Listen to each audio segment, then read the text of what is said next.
Hi, everyone. Welcome to the Power Hungry Podcast. I'm Robert Bryce. In this podcast, we talk about energy, politics, innovation, and power. How do I usually say it? Energy, power, innovation, and politics. That's how I usually say it. So welcome to the Power Hungry Podcast, and welcome to my guest, Ruy Teixeira. He is the politics editor at liberalpatriot.com. Ruy, welcome to the Power Hungry Podcast. Hey, thanks for having me. Now, you've written or contributed to or edited a bunch of books, 8 of them, I think you told me, including most recently, The Optimistic Leftist. But I didn't warn you, guests on this podcast introduce themselves. So imagine you've arrived somewhere, you don't know anyone, and you have 60 seconds. Please introduce yourself. Okay. My name is Ruy Teixeira. I'm a senior fellow at the American Enterprise Institute, a contributing columnist to the Washington Post, politics editor of the Liberal Patriot, and author with John Judas of the forthcoming Where Have All the Democrats Gone? And I study political demography, political coalitions, the evolution of American politics, and related demographic and public opinion information. I've been doing this for a long, long time, trying to understand where politics has been and where it's going. And I'm primarily a data-driven guy. I try to look at the data and make the best guess I can as to what's really going on. And I want to get back to this because you got I read up on you a little bit. I tried to on all my guests. You got your PhD from the University of Wisconsin in Madison, and your dissertation was on low voter turnout. So I want to declining voter turnout. That's right. Yeah, I want to come back to this. So, but do you consider yourself a journalist, a political scientist? If I said, what are you? What would you say? Political demographer, I suppose. Political animal, I guess. Essentially, I masquerade as a political scientist. So technically, my PhD is in sociology. But I consider the social sciences, all kind of mushed together in a way. And it's good to roam around and figure out what the best approach is for any given problem. And inevitably, you trespass in other disciplines. So that's what I do. Sure. So I wanted, I read your essay most recently on the Liberal Patriot, and it really caught my attention. The title is "The Working Class Isn't Down with the Green Transition."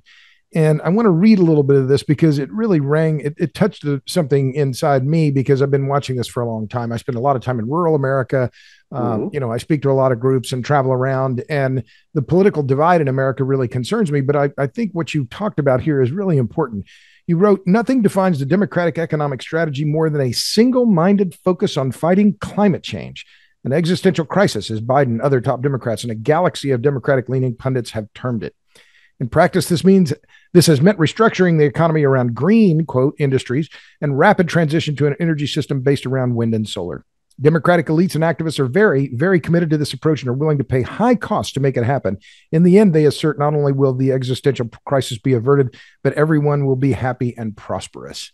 But I think you've hit something here that, to me, I call this a class issue. And our mutual friend Joel Kotkin has written a lot about this around class and the issues of EVs. And in the piece, you talk about electric vehicle adoption and how few working class people are even thinking about buying EVs.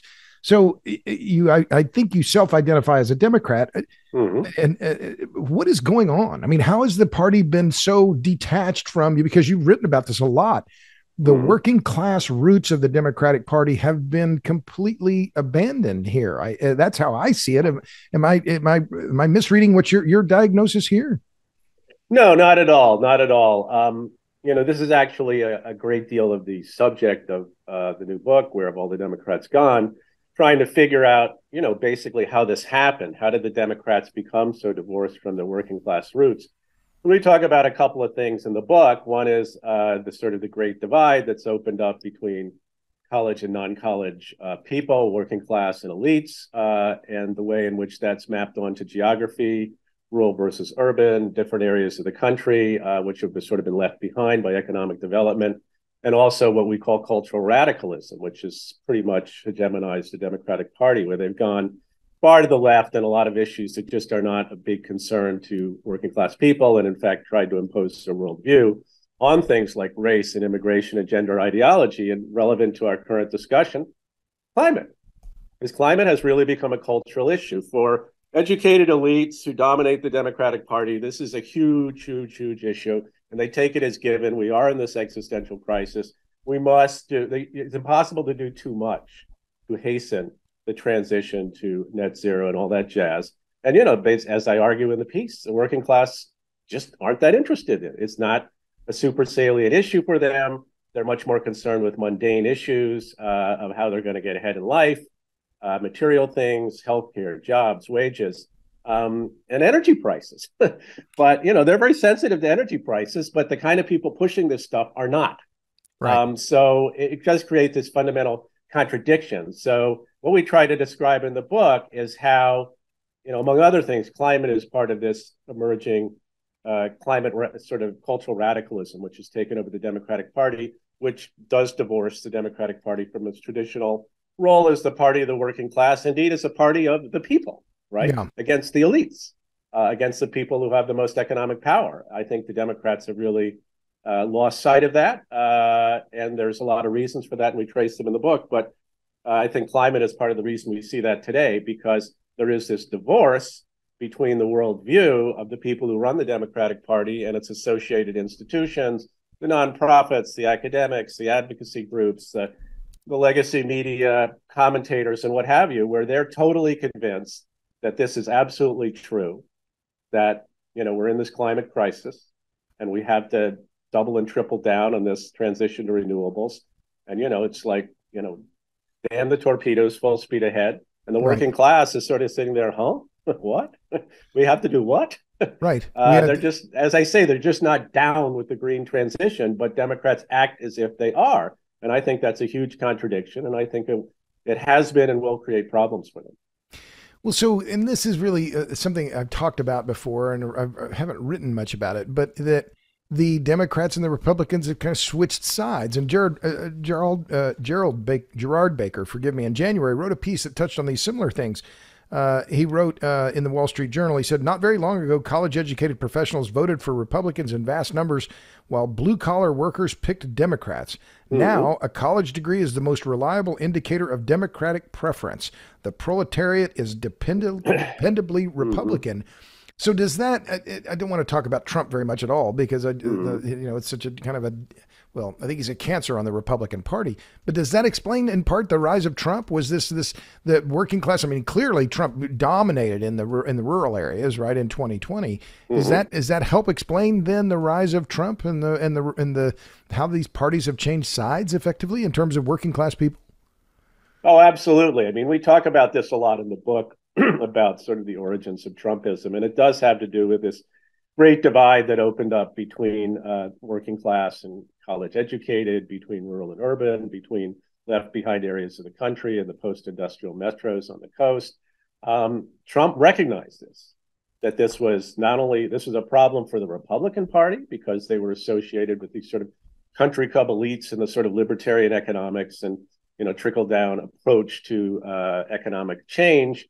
And on the other hand, the Democrats had really lost the plot in terms of how they were appealing to the people who were sort of on the short end of the stick in terms of how the country was developing. And he basically spoke to that in his own, you know, inimitable style. And he was able to basically sort of realign and reorient the Republican Party towards the working class and its disaffections, considerable sections of it. And that's how he became president. And he almost was reelected in 2020.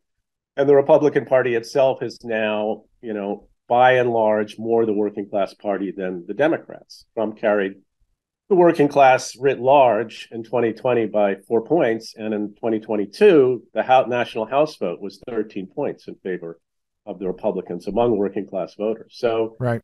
This is a trend that we've seen developing over time, initially basically in the white working class. And recently we've seen it spread to non-white working class voters as well, particularly Hispanics, now Asians. We're even seeing a little bit among Black voters.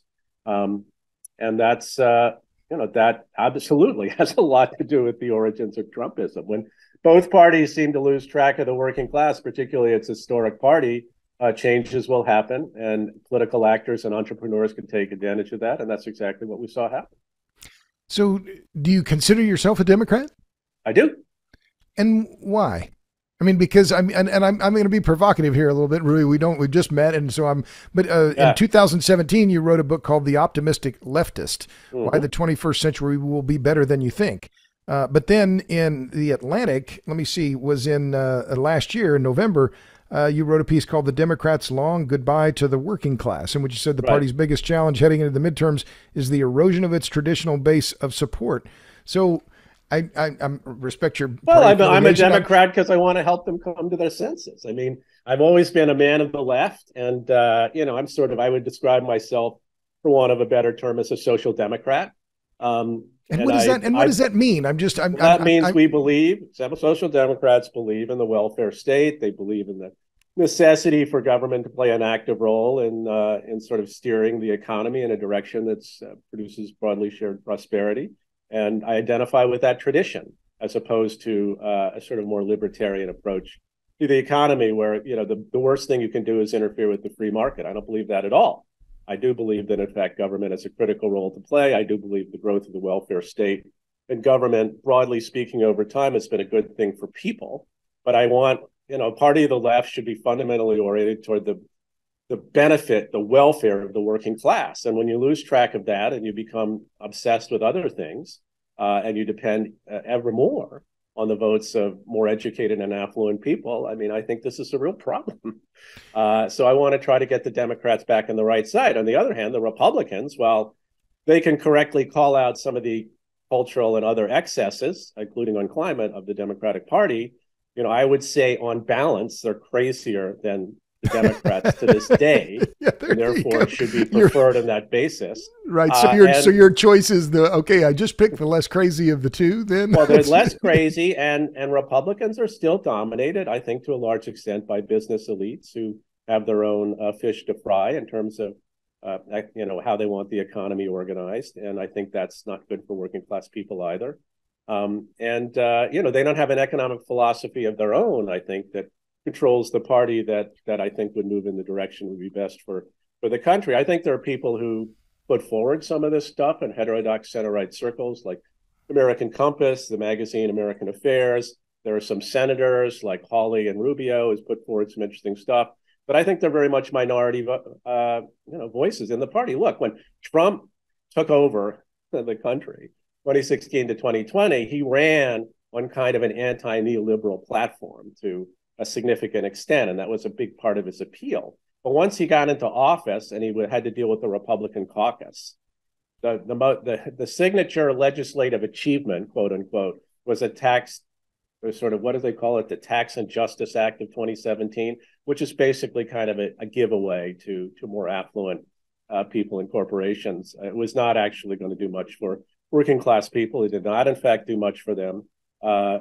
He did some decent stuff on trade when he was in office, but I think it just shows that you could talk a populist game if you're a Republican, and it might help you get elected. But once you get in office, you have to deal with the actually existing Republican Party, which is still in a process of transition. There are people within the Republican ranks who want to see the Republicans become more of a sort of a consciously oriented working class party and have a different approach. But again, I think they're minority views. And you have someone like Jim Banks, for example, who argues that Republicans should lean into being a working class party, but he almost talks about that exclusively in terms of cultural stuff. And I get that. I mean, the Democrats are vulnerable to cultural issues, but at the end of the day, you have to actually produce and be oriented toward the material welfare of your constituency.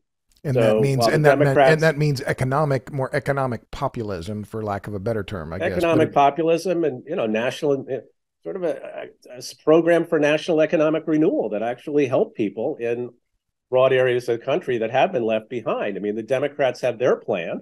Right. Let's build windmills and, let's have wind and solar everywhere, and that will produce this groovy society. I mean, okay, but what are the Republicans' plan? If the Republicans' plan, sort of reduces to let's get out of the way and let the market do its thing and let's cut taxes as much as possible, which, to some extent is still their program. I think they're moving away from it, but I don't think that's the right approach either. So yeah. I think it's a difficult question how to produce sort of what you might call a new American system, a second American system. Back in the 1800s, we had the first American system, which was a partnership between public investment and private entrepreneurship that actually produced, an enormous amount of economic development. You look at the history of economic development in the United States, the country has worked best when there has been this sort of public-private partnership and a sort of conscious So national industrial strategy. So you think about railroads there specifically? That would be one. That was part of it? Well, it started out with canals, actually. I mean, sure. There was the investments in education, higher education Act, the land grant universities. I mean, Lincoln described himself, right, as a Henry Clay Whig. I mean, he was into building off the American system. And if you look at the history of the United States economy, clearly it's been a progression with ever more growth of the welfare state, ever more investment and things that actually produce productivity growth in the economy. And we need that again. So, I mean, that's a long discussion. Sure. But, no, I mean, if you don't like the Democrats' approach to public investment, and I think there are big problems with it. Okay, what's your program? What is your program as a Republican Party today? Just back to the future. Let's reinvent Reagan. Let's reorient. Let's have a second burst of Reaganism. Sure. Where we cut taxes and regulations and we do that kind of jazz and hope everything will trickle down and be good for everybody. Right. So I think that's why the Republican Party are in their own pickle and their own transition, where they have a new constituency and they don't quite know how to appeal to it other than on cultural grounds. And I think that's a problem. Okay, so yeah, I'll agree with you on that. And my line is, I'm not a Republican, I'm not a Democrat, I'm disgusted, and I am disgusted. Mm-hmm. I mean, I'm a pox on all their houses, right? Mm-hmm. But when you say the Republicans are part of the party of the business elites, I mean, couldn't you make that same charge of the Democrats? You mentioned, I believe, in your piece, which was the reason why, one of the main reasons why I wanted to have you on. The working class isn't down with the green transition. Mm-hmm. As I look at the Inflation Reduction Act, this is corporate welfare of the first order. I mean, who's going to benefit here? It's going to be some of the biggest corporations in the country, big banks, Wall Street, big law firms. Yeah. They're the ones that are going to make a ton of money. I mean, we're talking about hundreds of billions of dollars here. That is a problem. I mean, they're business elites who are very influential in both parties, right? Yeah. And you can sort of pick your poison at this point. But it's not like the Republican Party are themselves immune from the influence of business elites. It's just a different sort of section, different slice of the economic elites. But this is part of the problem that the Democrats had today. Obviously, they are, under the sway of Silicon Valley and big solar and wind, and some of the financial industry is in their corner. I mean, look at who staffed the Clinton and Obama administrations. Sure. We talk about this a lot in the book, that the Democrats really lost their cred on being the party of the working class, partly because they became ever more influenced by, their own favored sector of the economic elites. And to some extent, their policies would therefore tend to reflect the priorities of those people. And yeah, the Inflation Reduction Act, I think it does have some good stuff in it. And I approve of the idea of public investment in general, just because, and I like the idea the Democrats are sort of now more open to an active approach in terms of how to deal with the economy and are willing to put their money where their mouth is. The problem is that's a necessary but not sufficient condition for achieving what allegedly they want to achieve and what they should want to achieve.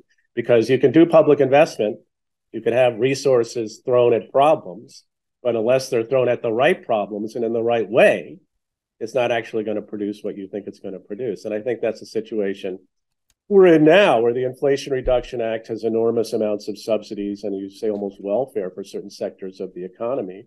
But it's not clear how much it's going to produce in terms of actually benefiting, for example, working class people. Sure. Noah Smith writes about this in his Substack. He calls it checkism, the concept that if there's a problem with the money we've spent, the problem must be, we need to spend even more money on it. Whereas actually, to put it in as crisply as possible, it's too damn hard to build stuff in this country.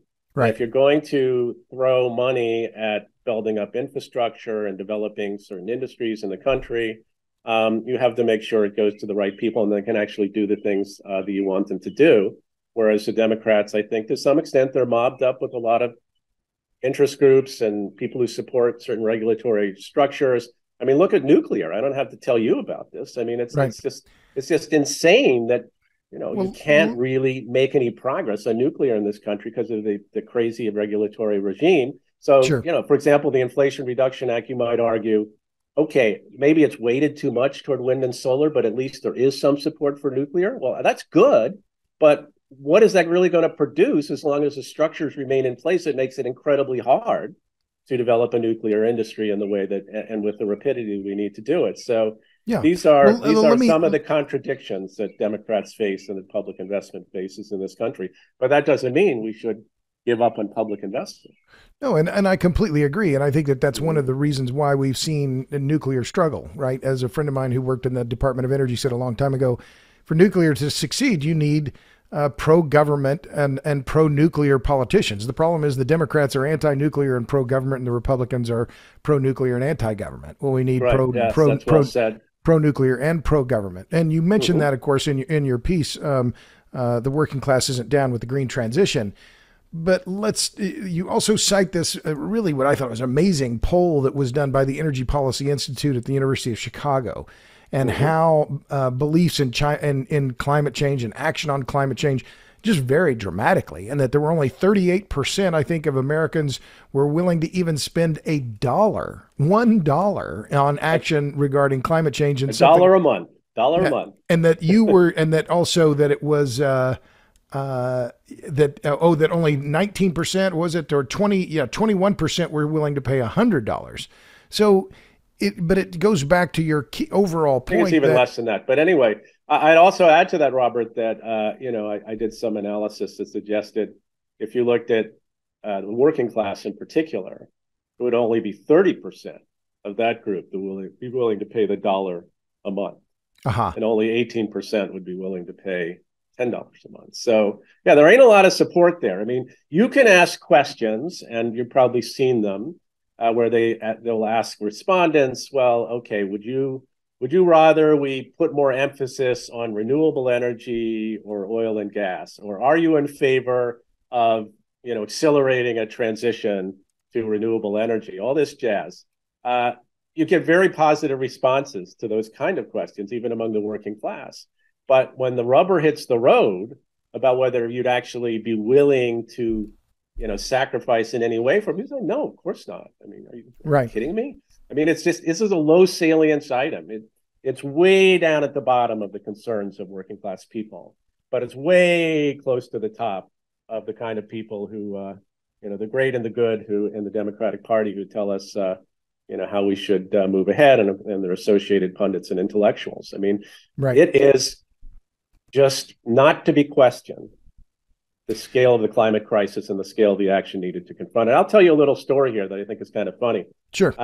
Back when I was at the Center for American Progress, which maybe some of your listeners know, this is like the biggest center-left think tank, closely associated with the Democratic Party. I was there for 19 years, from its beginning to recently when I moved to AEI. Headed by John Podesta, who's now back in the White House. Back in the White House, running the IRA disbursements. Right, so, and was famous for some WikiLeaks in which it was clear that the Center for American Progress, among others, was targeting Roger Pilkey Jr. with a active campaign. Yeah, what they did to Pilkey was appalling, I thought.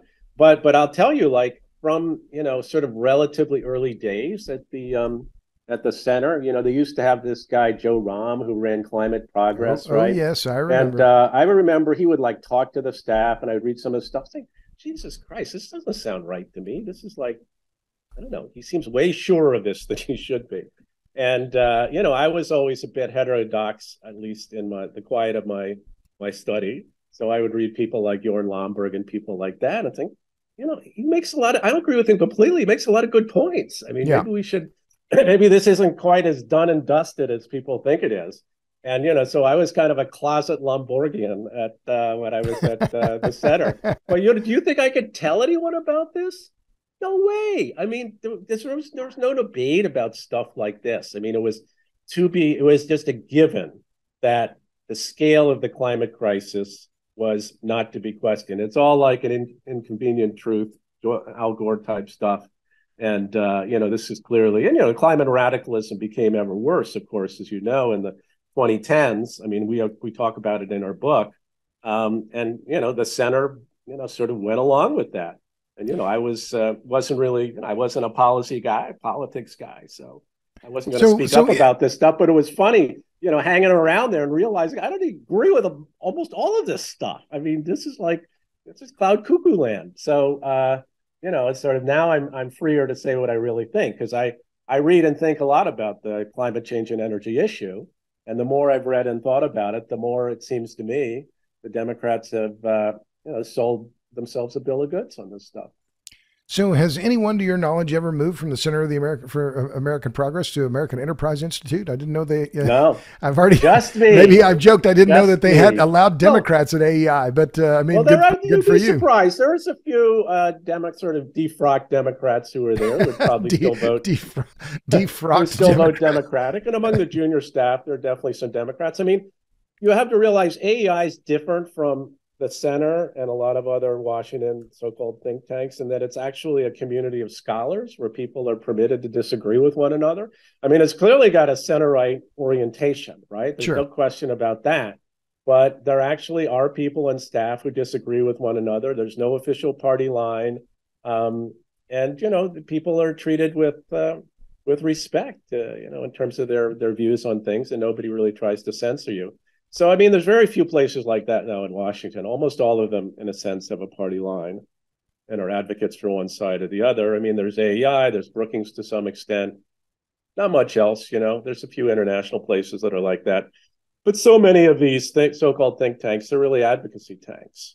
Right. And AEI, to its credit, has stayed away from that. Though, again, I don't want to kid anybody that most people there are Republicans and on the center right, but they're good Republicans, Sure. Unlike most people in Washington who are Democrats, I think there's actually good people on the other side. I always thought so. That's one reason why I wound up at AEI, because I knew the people at AEI. I knew Carlin Bowman. I knew other people. I'd worked with them.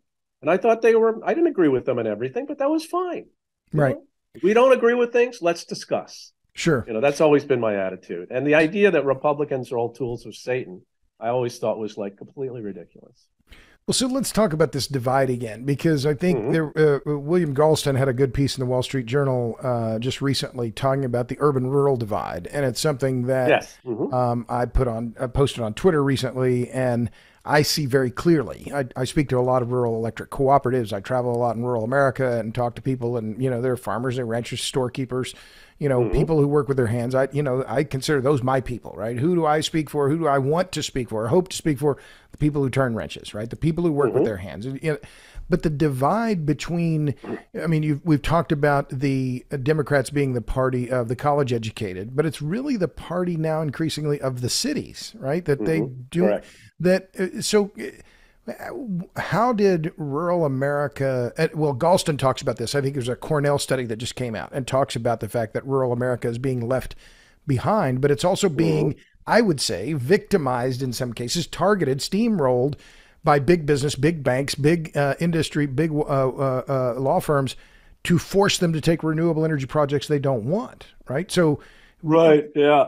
But which is a siding issue, land use conflicts. I'll ask the question, why has rural America become so Republican? Well, that's a big question, and you're right that it's happened. And again, I refer you to my forthcoming book with John Judas, Where Have All the Democrats Gone? Now available on Amazon for pre-order. Which will be out in November. That's correct. So Where Have All the Democrats Gone? The Soul of the Party in the Age of Extremes. Right. Which is being published by Henry Holt, if I remember. That's right. So we do discuss that in the book. And, if you want to, you have to trace the disaffection with rural America back quite a ways to the sort of economic transformation the country went through in the 70s, 80s, and 90s, the influence of the trade shocks, NAFTA, you had the China shock in the early 2000s, and a lot of the economic base of a lot of these rural areas was sort of getting eroded. And they felt like Democrats basically had about zero interest in helping them out. And even as the Democrats seemed to have zero interest in helping them out and sort of acquiesced in these kind of economic transformations, they felt like the Democrats increasingly, in a cultural sense, did not represent them and in fact looked down on them. And this is something that, obviously bedeviled the Democrats among white working class voters in general, but it's particularly the case in rural areas, which are more conservative, which are more dependent on resource extraction and manufacturing, farming, and what have you, and were not part of the favored industries of that the Democrats were close to. And the and the those economic industries change was and those industries being tech in specific, right? I mean, because right, that's one of the other, oh, this is a clean industry, right? Oh, Google and the, Bezos and Amazon and, right. where Michael Bloomberg, right? Big donors to the alt energy NGOs, right? That these are their crowd, right? Whereas but I want to talk about the, this depopulation issue, because to me, Mm-hmm. it contributes to the other broader challenges that I think are worrisome in America, which is this urban rural divide, right? It's Republican Mm-hmm. Democrat as well. But I published a piece recently on Substack, my Substack, robertbryce.substack.com. I'm a faithful reader. Thank you. But it was about the transformer shortage. And when I talked to the guys who are Yeah, running that the was very transformers, interesting. he was saying, we can't get enough labor. And that Mm-hmm. this is a longer term. If we just talk about, so where have all the Democrats gone? I think as I look at the United States now, I'm very bullish on the United States, proud to be an American. But Mm-hmm. I look at the issues around demographics and workforce, and that's one of the things where I get concerned, because are we going to have enough workers, particularly in rural areas where these transformers are manufactured? So, do you Mm-hmm. talk about that? Have you looked at that manufacturing? Because it is true that a lot of the manufacturing capability in America is in small towns, but they don't have that. But the employers are begging for workers; they can't get enough. Yes. Now, we don't talk about that specifically in the book, but I do think it's a very good point, and it connects to the broader problem of, the Democrats' strategy for rural areas, right? Which doesn't really concern itself or have much to say about the kind of problems you're alluding to, but instead has sort of gaily assumes that if we sort of throw enough money and subsidies at wind and solar, some of that will be in rural areas and everything will be great, as opposed to, like, what are the mechanics of this? Where do you get the workers? How do these industries actually grow? How does this actually benefit the area as a whole? How do you get around the problems with, siting these industries and building them out? What are there are multiple problems here, but I think that while Democrats, I think, want to believe that because, in theory, some of these resources and money and development will happen in rural areas, or at least being targeted to rural areas, that the grateful rural residents will then vote for them. But I think that, the devil's in the details. You can allocate resources to X, but unless the resources can be deployed in a way that actually produces results that benefit the people who live there and they recognize as benefiting them, and producing the kind of development that they want and are looking for, I think to some extent it comes across as tone deaf. It's just like, you're, let them eat wind, turbines, right? Right. Well, and to respond to that, Ruy, what is this line? Oh, especially in coal mining areas. Oh, we're going to teach them to code now. We're going to make them computer software guys, right? That was right. one of the. Well, that's perfect one of the example. ones that just Remember, kind of. we're going to put a lot of coal miners out of work. Wasn't that one of Hillary's lines in 2016? I mean, this is exactly the sort of, classic definition of a gaffe, when a politician actually says what they really think. So, it's like, yeah, I believe you, Hillary. You are going to try to put a lot of coal miners out of work. It was, of course, then there was a famous basket of deplorables. So, a lot of the people in those areas, they feel they have abundant evidence that Democrats do not, in fact, care about them that much, that they actually abominate and look down upon not only them, but a lot of the industries and activities they have depended on economically for so many years. And that does not go down well with these voters.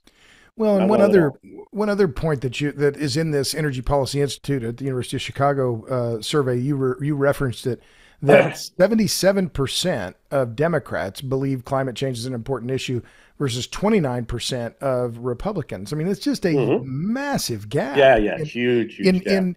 Yep. And is this? Let me talk about affiliation or religious affiliation. I don't know if you talk about this much in your work, but as I think about the climate change as a belief system, right? About catastrophism, that there is something that it rhymes with Christianity. It rhymes with a lot of religious belief about sin and redemption and so on. And Republicans tend to be more church going than Democrats by a significant margin. Is this part of the college educated Democrats, that the belief system in climate and catastrophism is part of a new form of secular religion. Does that rhyme with you, or does that sound correct to you? Yeah, very much so. And in our chapter on climate in the book, we actually do kind of talk about that, the growth of climate catastrophism as a belief system and how it's kind of taken over the brains of most people who run or influence the Democratic Party. And it is, kind of a secular religion. Michael Schellenberger talks about this a lot, very Sure. eloquently, I think. And I just don't think there's any question about it. Look, I live in a very blue area, Silver Spring, Tacoma Park, and I talk to lots of people about politics, about issues like climate, and they're just, you just don't have to scratch the surface very much to get this sort of almost religious fervor coming out about the climate issue, which is fairly unrelated to or untethered from any actual look at the data, right? I mean, to some extent, that religion is accentuated every day for them because, as you know, Robert, every time any unusual weather event happens, it's Right. all attributed to climate change. So it's kind of like this constant stream of provocations and incitements to believe that we are in this climate crisis, and this is the biggest existential crisis facing humanity. And it does form an overarching belief system about the planet, about the economy, about the weather, about what should the priorities of the country be and the priorities of the world be. I mean, it's all one big blob of belief Right. about, that sort of ties everything together in But let's the talk about minds of those. a lot of these people. But let's talk about those priorities, because I think that that's the key here. And I'll ask the question this way: Is what is happening in Europe a potential warning to the Democrats about not about being too focused on climate change? We see the new prime minister in Italy saying we're not down. She didn't say we're not down with the green energy transition, but essentially that was it. Something close to it. Yeah. Count us out, right? Right. The big results that happened in Holland just a few days ago, a few weeks ago now, where you had this unknown party, the Farmers Party, I think is the name of it, and suddenly they're the new center of a new coalition in Dutch politics. Is that could that be a warning sign or a little bit of a reminder to the Democratic Party in the United States that you need to sober up on this? Yeah, I think so. I mean, if you follow European politics at all, I mean, it's the pushback on a lot of this stuff has been gathering for a while, and there's been retreats, notable retreats on the part of many parties and politicians on these issues, and they talk a good game about the clean energy transition, but when it comes down to it, they realize that what people really care about is energy supply and prices. And if you can't meet the energy needs of the country with renewables, then you have to do it with other stuff. So we have to back up on all this stuff. I mean, produces these weird contradictions, right? Like in Germany, where they just like phased out all their nuclear plants and have this incredibly aggressive clean energy transition strategy, but they wind up sort of relying on building out more coal, buying gas on this. How do you? Well, you're a political science guy. How do you? Well, look, you're the data. How do you explain Germany? I mean, I just kind of put up my hands. And I think, and they just closed their last 3 nuclear reactors at a time when they are facing energy, not Armageddon. That's overstating it, right? But massive energy supply. Right, and they're going to have to meet their energy shortfalls with coal and more gas, right? So how do you explain coal? So how do you as a political science guy explain that? What is it in the German psyche? Is it something it's beyond my ken? I don't understand. Well, I think it's a little bit. It's a very interesting question exactly how this came about, but we can see some of the same political and policy and ideological transitions in the German left that we've seen in the American left, right? So not only do they have an immensely strong Green Party, which is totally bought in all this stuff and hegemonizes most of what we would call in our country college-educated liberals, but it's even infiltrated or has a huge influence in the Social Democratic Party. So people in the more traditional left party as well have been oriented toward this sort of clean energy transition and emphasis. You have parties that are willing to subscribe to this, who have evolved in a direction that's consistent with it. And you don't have, look, even the Christian Democrats in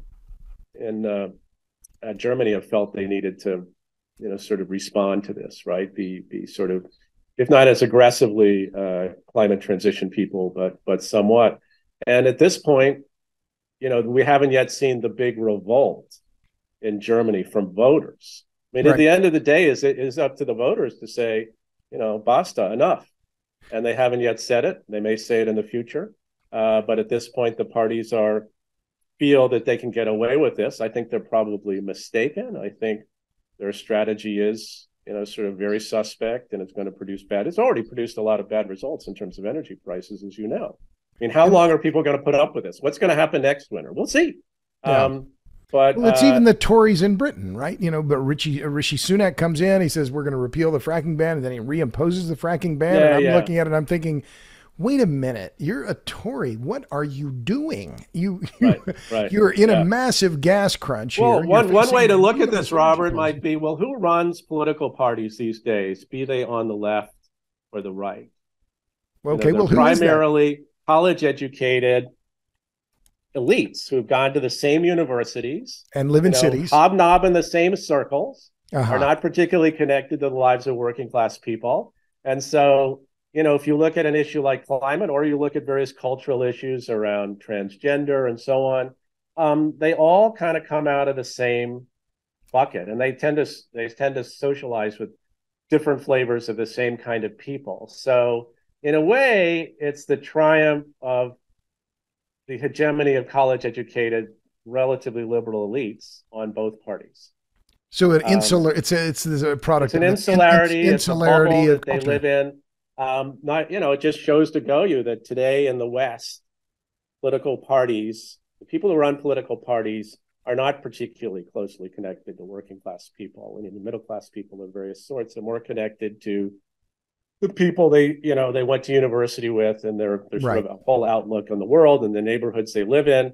And that's why you periodically have these populist surges among more authentically working class people who are willing to break the crockery and say what shouldn't be said, and are, looked down upon by, mainstream elites, be they on the left and the right, as sort of, really uncool. And they shouldn't say stuff like that. And, they're like, these are yahoos. So would a third party help? Would a third in the United States here? I mean, I've thought about, my assumption is, I mean, you're the political scientist, but I think Trump, no matter what the indictments, what happens next, he's going to run because he's Trump. But if Trump runs, it means the Democrats win the White House. This is the Ross Perot factor. Right. I actually don't think he's going to run if he doesn't get the nomination, but it certainly would make it interesting, and it probably does considerably enhance the probability that Joe Biden will have a second term. But third parties in general in the country, and I don't see any reason to change my view on this now. I mean, the standard view is that it's really hard to be a third party in the United States because of the, single member first past the post system, because, we are structurally not set up to make sure that if you vote for a third party, isn't a vote for your worst enemy.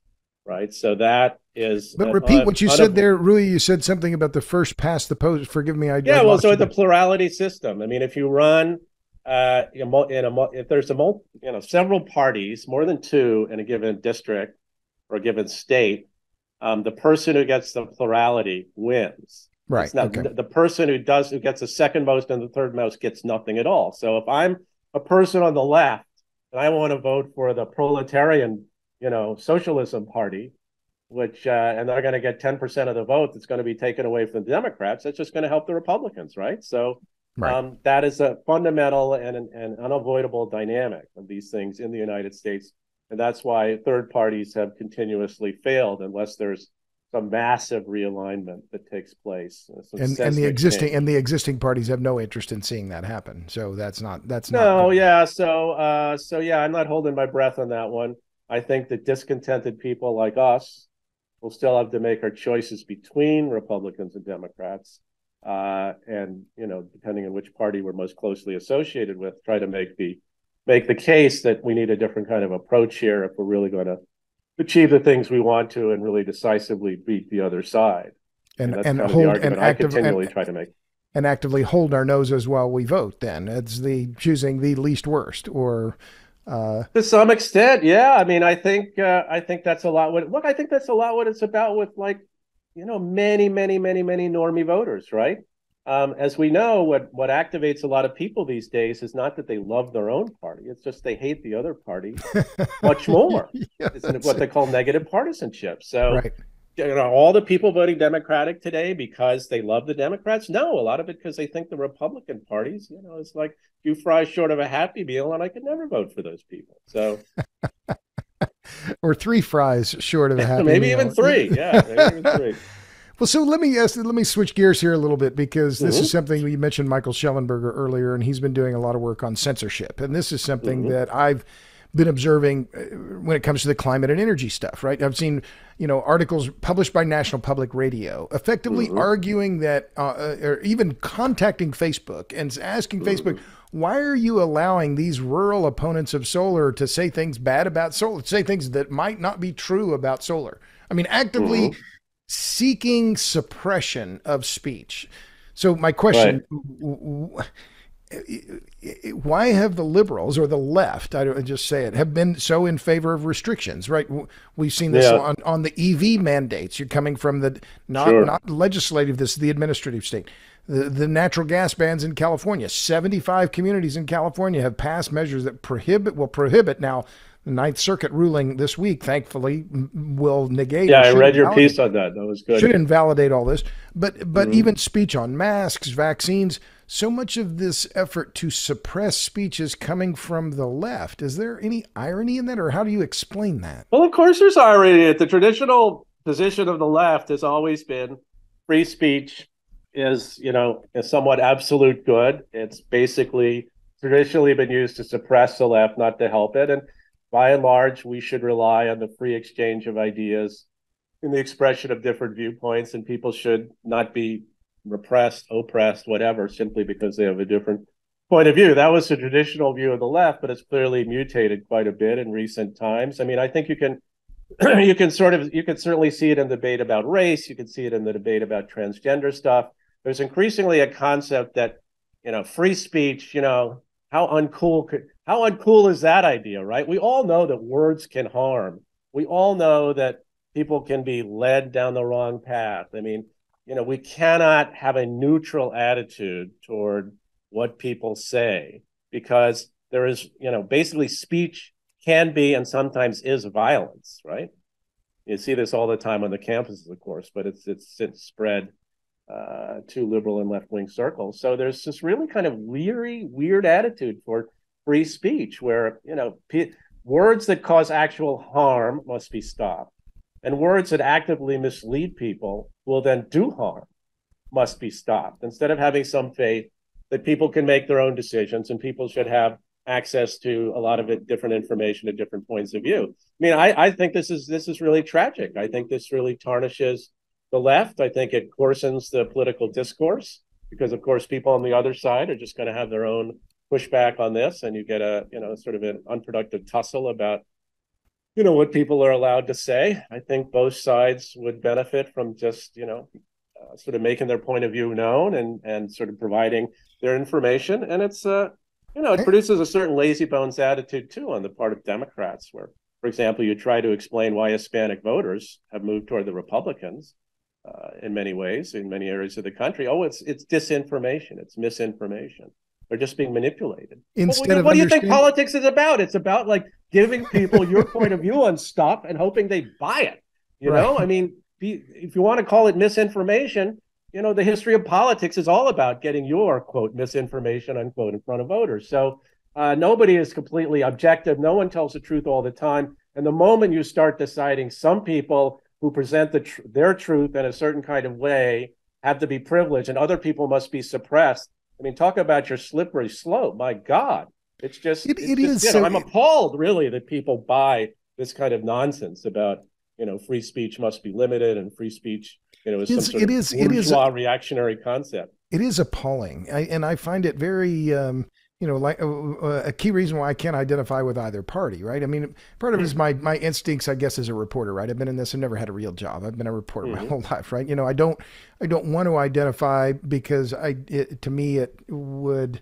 Well, it's just not in my bones, right? I think everybody's full of it, but it is appalling to see it coming from the left, where traditionally it's been, well, this is the ACLU, right? These are the people who are going to defend unpopular opinions. But Mm-hmm. I want to follow up on a point you made there, because Yes. this is interesting, particularly here in Texas, right? I live in Austin.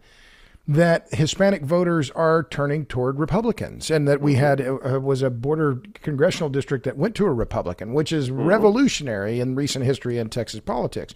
So, how do you explain? I could give my own theories on this: the increasing popularity of the Republican Party among Hispanic voters.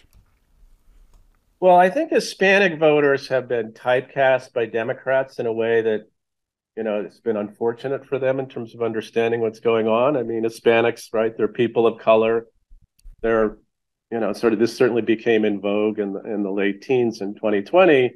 They're part of this massive group of people of color who are oppressed by the white supremacist system in our United States, and they're all united by the fact that they're not white and they're, sort of part of this awful dystopian society we live in. That's not at all the way Hispanics look at it. They were also typecast as people who are fundamentally driven by the immigration issue, and they're very liberal in immigration. They don't really care about border security. None of this stuff is true at all. Right. Hispanics are an upwardly mobile, patriotic constituency who believe in hard work, who believe in having, the most opportunity possible, who want good jobs, schools, communities, safe communities. They're not into defunding the police. They're not interested in any of that stuff. And they do not believe we live in a white supremacist society. They do not believe, that trans women are women and what have you. I mean, they're not that liberal, in that And they're sense. more, and they're more, and Most well, and that's Hispanics are key, isn't it? moderate to conservative in their social views, and they're, somewhat left of center in terms of their economic views, but they're left of center in their economic views because they believe the Democratic Party, at least they used to believe, is one that's going to help them get ahead in life and going to provide decent services for their communities. Once you get out of that wheelhouse for of the Democrats, things start falling apart. They also, the people who vote who are Hispanics, they're citizens. They believe in their country, they love their country, and they don't think actually it's the case that anyone who wants to come here should just be able to stroll across the border and just hang out in the United States forever. Because that hurts them. I mean, That that hurts hurts them, them and as that's in not the terms of path their they own. feel they've gone down. So, Right. yeah, Democrats have had a, like I say, a very simplistic view of these voters that I think is now hurting them with these communities and in making them less capable of responding to the challenges they currently have. I mean, it's part of the way the Democrats in general are sort of misassessing Well, what's let's talk going on about with the church working going a little class. bit, because that's the other Mm-hmm. facet of the Hispanic population. And obviously, I'm in Texas. A big part of the Texas population is Hispanic. Same Mm-hmm. in California. Absolutely. They tend to be more church going. And I'll ask the question this way: how closely correlated is church going to Republican affiliation? Oh, very much so. I mean, that's been a finding of long standing. But what's interesting about the Hispanic community, right, is that if you look, I mean, you can also see this just in terms of basic ideology, but if you look at church going behavior, right, religiosity, control it. I mean, Hispanic, very religious church going Hispanics were voting way above that level of what we would predict from the rest of the population in terms of voting Democratic. In other words, they were relatively conservative church going people, but they were voting Democratic at a rate that was far higher than among the rest of the population. So what's happening now is that conservatism, that religiosity, people are more, Hispanic people are more aligning their social behavior and their ideology with their voting, whereas previously they were not. They had this default assumption, I will vote for the Democrats because they're my party, even though I'm a religious, conservative, church going person. That no longer washes with a lot of these voters. They're looking carefully at the Republicans, and many of them are deciding, well, I just can't give the Democrats the pass I used to. I feel like the Republicans are more my party, and I'm closer to them, and there are more people like me. So, by God, I'll vote for them. And how much of that would be maybe this, as you pointed out earlier, this cultural, what did you call it, cultural radicalism, right, Mm-hmm. around transgender, these things that are the hot button issues for a lot of Democrats, high profile liberals around those issues that Right. would those be repelling Hispanic Oh, voters absolutely, from absolutely. the Again, I Democratic Party? think Hispanics, sort of prior to the really cultural radical turn in the Democratic Party, which I think we see in the teens, early 20s. They were Democratic Party was probably more liberal than they were in some social issues, but it wasn't so liberal that and so off-putting that they couldn't put up with it, right? I mean, Right. there are a lot of people who are conservative on abortion issues, conservative on other issues. They vote for the Democrats anyway. But you get too far away from the median Hispanic working class voter in terms of your cultural views, and yeah, you're like sort of stretching the rubber band until it snaps, right? So they're just going to places and saying things and employing rhetoric, like Latinx and all this other weird stuff. It's like, what are you talking about? That's not where I'm Because these coming are not from. these are not the issues that they care about. I These are didn't not sign up for this stuff, right. So yeah, I think that that has definitely become a factor in how Hispanics view the Democratic Party. I mean, associated with socialism is not a good thing in a lot of areas, and obviously, Right. socialism has become a more sympathetic kind of sort of thing in the Democratic Party. There are a variety of things that now seem to define the Democrats' brand, as it were, its image. Right. That is increasingly making it distant from the median working class Hispanic voter. And I would emphasize that the data show very clearly that the biggest shift against the Democrats among Hispanics is among working class voters, not college educated voters. So it's right. So that class then becomes more of a player, perhaps, than that. Even the Hispanic, even it being Hispanic, that still, again, it's college educated, higher class being associated with Democrats. Yeah, there's a lot of overlap between Hispanic working class and white working class voters in terms of their views about certain issues and their sense of how the country works today and which elites they don't like. And I think more Hispanic working class people are starting to act like that. So there's still a big difference in terms of these constituencies and how they vote, but the distance between them is declining. Yeah, and that if I'll just interject my own thought here. That's the part that concerns me so perhaps more than any other. Yes, it's urban rural, but it's the class issue. The country is really dividing around class. Okay, so we're coming close to an hour here. My guest is Ruy Teixeira. He's has many affiliations. You can find out more about him on liberalpatriot.com. He's the politics editor at liberalpatriot.com. Written or co-edited or co-written 8 books. Has an upcoming book out in November with John Judice called "Where Have All the Democrats Gone?" That's published by Henry Holt, out mid-November, if I recall. Okay, so give me your outlook for 2024. What does Biden pull out at age 85 and not run? Or I'm guessing his age. I've forgotten his age. Does he say, "Okay, well, I'm going to"? He'll be a youthful 82. Okay, a youthful 82. But let's be clear, I watch him in public. He's an old man, and I say that as an old man myself. I'm 63 this year. He's lost a few miles off his fastball. Let's not kid ourselves. Okay, that's. I'll accept that. I could go take it further, but let's take it a few. Yeah, his fastball isn't what it used to be. Does he bug out and another Democrat come in? Who called November 2024? Who's on the ballot? For the unequivocal no. Biden is. I mean, I guess there's always, and never say never, but I think there's like a 98% probability that he is the Democratic candidate. He is planning on running. He will run, and the question is, could he win a second term? And that's where, And that's where the interesting discussion should be. And among the Republicans, is DeSantis the odds-on favorite? He's from no. Trump is the odds-on favorite. Oh, okay. Well, all right. So clearly, if you look at the way that the race has evolved, and he has this hardcore of support that's pretty big, 35%, and lately he's been polling much higher than that overall, and even against DeSantis. So, and he's benefited actually from the Alvin Bragg indictment in New York.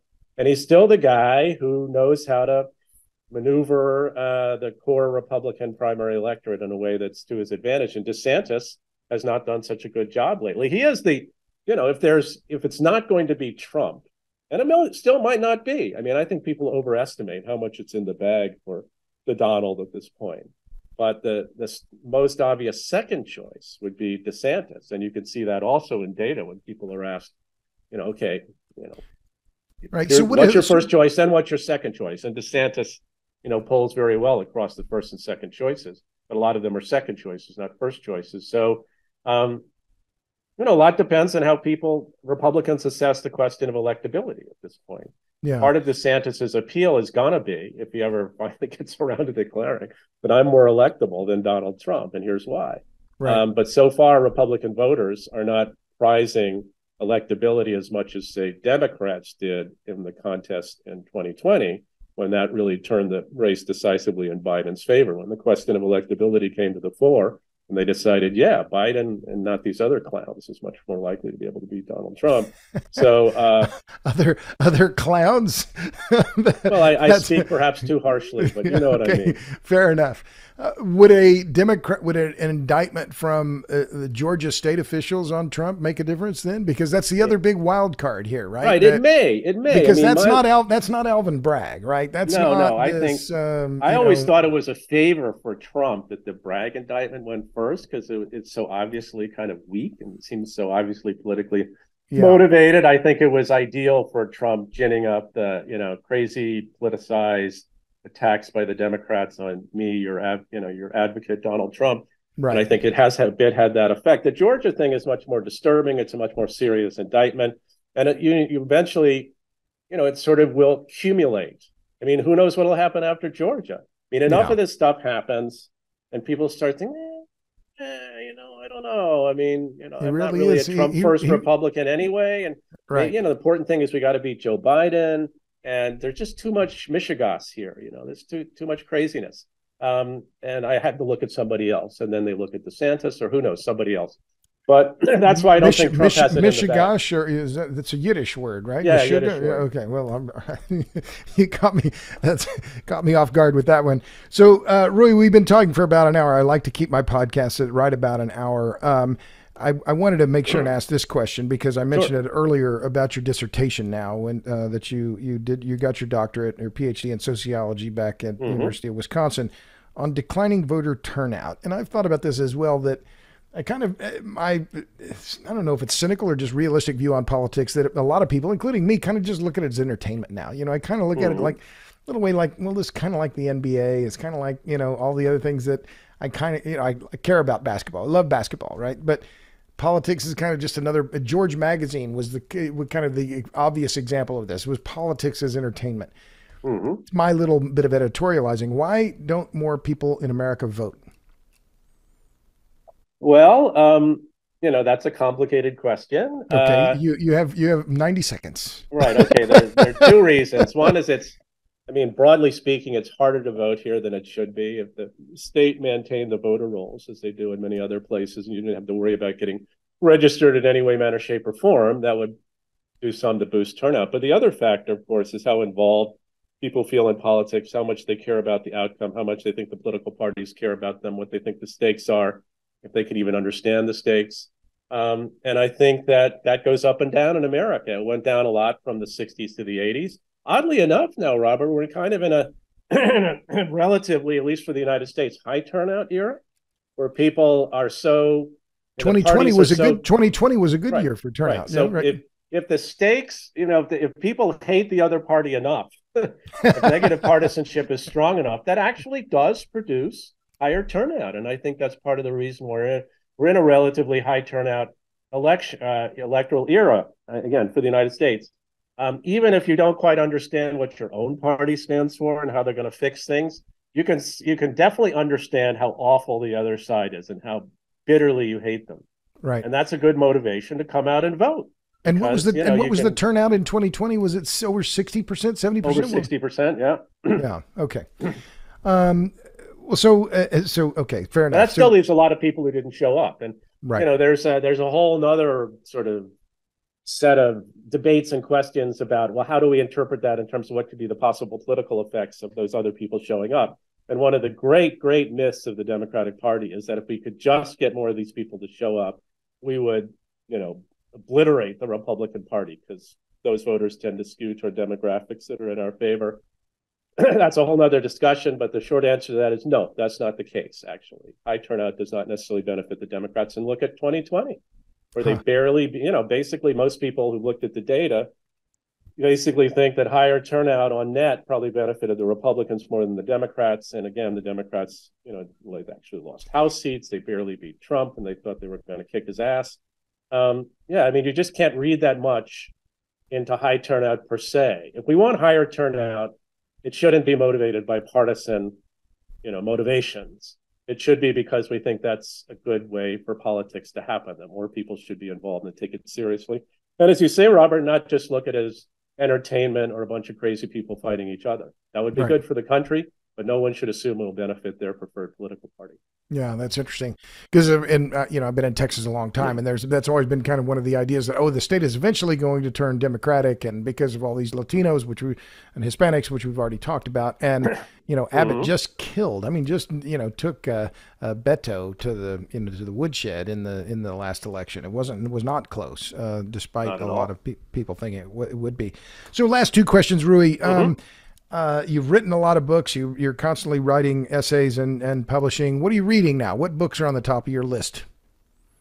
Wow, boy, I read a lot of stuff. So, well, you don't have to name them all. Just one or two is fine. Okay, well, I'm reading. This is completely out of left field, but I'm reading the memoir of a German Comintern operative called Jan Valtan, called "Out of the Night," which is a German what? I'm sorry, what German Comintern, what? The Communist International. Oh, he okay. was, an underground operative for the Comintern from the 20s through the 30s, and he participated in the original German uprisings of the Spartacists against before the Weimar Republic was established. It's a fascinating book. If you ever want, the sort of the inside baseball and how the Comintern worked in the 20s and 30s, this is a book for you. So that's a new. I've not heard of that. So this was the Communist Party inside Germany in the interwar years.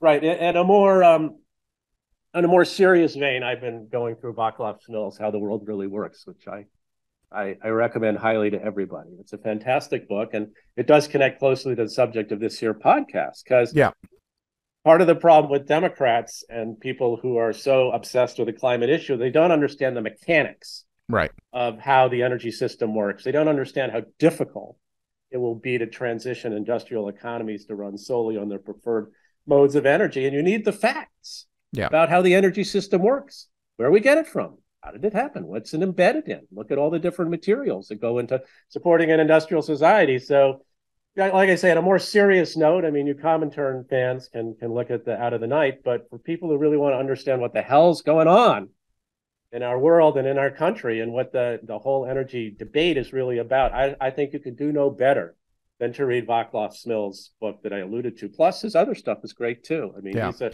incredibly productive polymath.